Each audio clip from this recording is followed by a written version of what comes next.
ఎన్నికలకు సంబంధించిన ప్రకటన ఇండస్ట్రీలో సినిమా రిజల్ట్ డేట్స్ ను తారుమారు చేస్తున్నాయి. దీంతో నిర్మాతలు, హీరోలు అంతా ఆలోచనలో పడిపోయారు.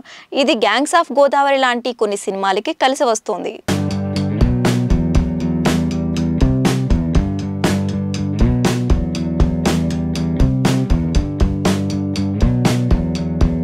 ఎలక్షన్ల వేడి ఎప్పుడు ఉండేదే అయినా ఈసారి ఆంధ్రప్రదేశ్ రాజకీయ పరిణామాలు చాలా రసవత్తరంగా ఉండటంతో పబ్లిక్ దృష్టి సినిమాల కంటే ఎక్కువగా వీటి మీదే ఉంది. అందుకే ఈ ప్రభావం నుంచి తప్పించుకుని రిలీజ్ డేట్లు లాక్ చేసేందుకు నిర్మాతలు తెలివిగా వ్యవహరిస్తున్నారు. మొదటి అడుగు గ్యాంగ్స్ ఆఫ్ గోదావరి వేసింది. కమిషన్ ప్రెస్ మీట్ పూర్తయిన నిమిషంలోనే మే 17న విడుదల చేయబోతున్నట్లు అధికారికంగా ప్రకటించింది.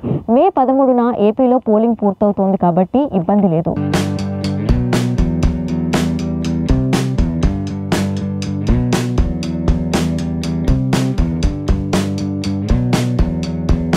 కాకపోతే కల్కి 2898 ఏడి మే 9న రావటం గురించి అనుమానాలు మరింత బలపడుతున్నాయి.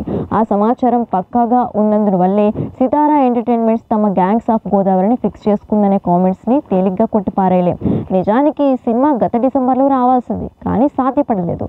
ఆ తర్వాత మార్చి 8న అనుకున్నారు. షూటింగ్ బ్యాలెన్స్తో పాటు పోస్ట్ ప్రొడక్షన్ పెండింగ్ ఉండిపోయింది. దీంతో తన స్థానంలో గామిని తెచ్చుకున్నారు. చక్కగా ప్రమోట్ చేసుకుని హిట్ తెచ్చుకున్నారు. త్వరగా నెమ్మదించింది, కానీ ఆలోగానే బ్రేక్ ఈవెన్ దాటేసింది.